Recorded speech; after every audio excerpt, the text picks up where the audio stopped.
Kemenkeu isinya para iblis terbukti. Sudah saatnya Sri Mulyani diborgol. Dia maling bertopeng sok bersih. Faisal Assegaf. Sri Mulyani bertopeng sok bersih, sudah saatnya diborgol.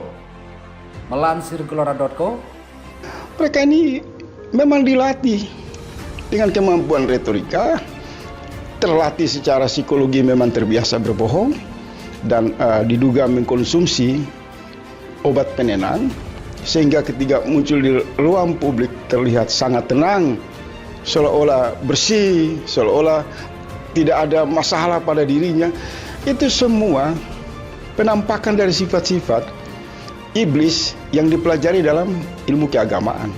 Jadi kalau orang-orang beriman itu melihat pesona-pesona palsu seperti itu, ketenangan-ketenangan palsu seperti itu mereka melihat tampilan dari topeng-topeng kejahatan yang menampakkan sisi kebaikan, tapi pada bagian dalam menyimpan aneka kejahatan yang sekarang ini terbongkar ke ruang publik dan mereka tidak bisa bantah. Jadi kalau dia mengatakan dia peduli, dia serius untuk menciptakan Kementerian Keuangan yang transparan, yang kredibel, itu omong kosong. Seluruh wartawan yang cerdas, jurnalis dalam dan luar negeri, dengan mata kemampuan kecerdasan mereka melihat secara utuh bahwa terbongkarnya skandal penumpukan kejahatan, pencucian uang dan korupsi di Kementerian Keuangan dipicu oleh pertengkaran dua bocah dalam kasus kriminal kekerasan. Ini kemunafikan. Saya tetap berada pada prinsip saya. Sejak awal saya sudah katakan, ini orang sangat licin sekali. Orang-orang ini hanya menggunakan bahasa-bahasa asing, kamuflase ilmu pengetahuan yang dikesankan seolah intelek, tapi sebenarnya mereka ini orang-orang jahat yang menciptakan sistem kejahatan yang sekarang terbongkar di depan mata rakyat. Jadi mau apa lagi? Kamu mau gonta-ganti topeng, kamu mau pakai bahasa-bahasa yang manis apapun, rakyat Indonesia sudah sampai pada satu kesimpulan. Terungkapnya aneka skandal kejahatan pencucian uang dan korupsi di Kementerian Keuangan akibat tidak transparan Sri Mulyani. Akibat selama ini dia diam. Nanti kalau sudah ada kejadian perkelahian dua bocah, baru kemudian dia menjadi pemadam kebakaran, muncul di ruang publik seolah-olah saya juga selama ini berkoordinasi dengan lembaga penegak hukum. Saya sudah melakukan intensitas dengan PPATK dan KPK. Aduh, Anda ini penipu. Segera mundur dan serahkan diri kepada aparat penegak hukum. kritikus Faisal Assegaf mengaku sepakat dengan perkataan Bupati Meranti Muhammad Adil tentang pegawai Kementerian Keuangan atau Kemenkeu.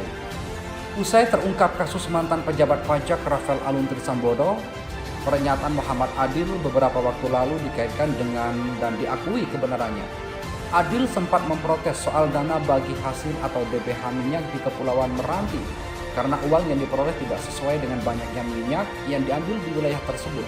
Kekecewaan sekaligus kemarahan disampaikan Adil dalam acara rapat koordinasi pengelolaan pendapatan belanja daerah di Pekanbaru pada 9 November lalu. Bahkan karena saking emosinya, Adil menyebut pegawai keuangan berisi iblis dan setan karena upaya menemui pejabat Kemenkeu untuk membahas soal pembagian DBH itu sulit.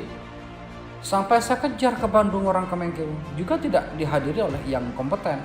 Itu yang hadir waktu itu nggak tahu lah. Sampai pada waktu itu saya bilang, ini orang keuangan ini isinya iblis atau setan, tutur Adil.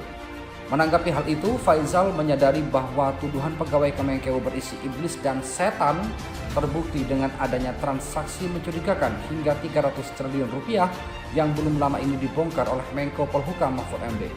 Tuduhan Kementerian Keuangan isinya para iblis ini terbukti. Munculnya aneka skandal besar yang melibatkan belasan ribu oknum pegawai Kemenkeu dan berujung terbongkarnya kasus 300 triliun, ujar Faisal. Kritikus yang juga aktivis ini mengajak seluruh rakyat untuk menangkap Menteri Keuangan Sri Mulyani yang dianggap bersembunyi di balik topeng bersih dan intelektual. Rangkaian fakta tersebut ada bencana serius bagi kehidupan bernegara dan sengaja dibiarkan oleh Sri Mulyani dengan bertopeng sok bersih dan intelektual. Sudah saatnya rakyat membantu negara tangkap dan borgol Sri Mulyani karena membiarkan aneka kejahatan besar tersebut berlangsung dalam waktu yang lama, jelas Faisal.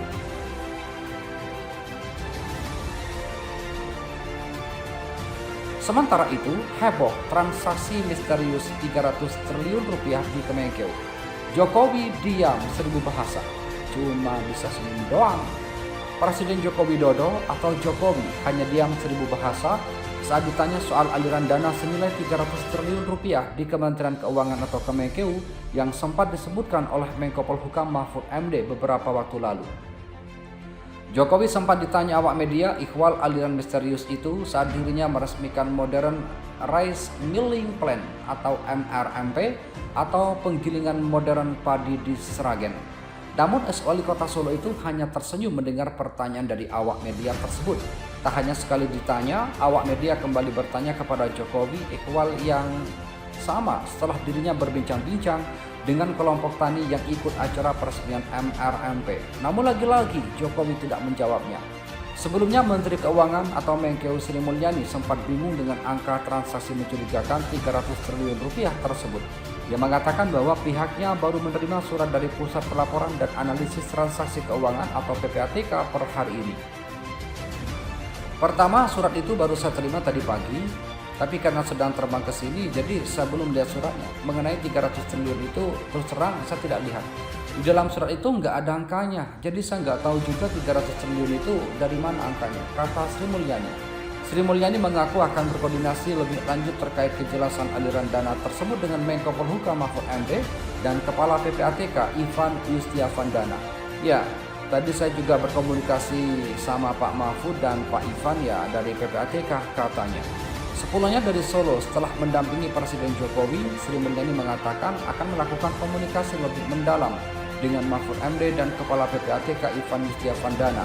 Alasannya agar adanya kesamaan informasi.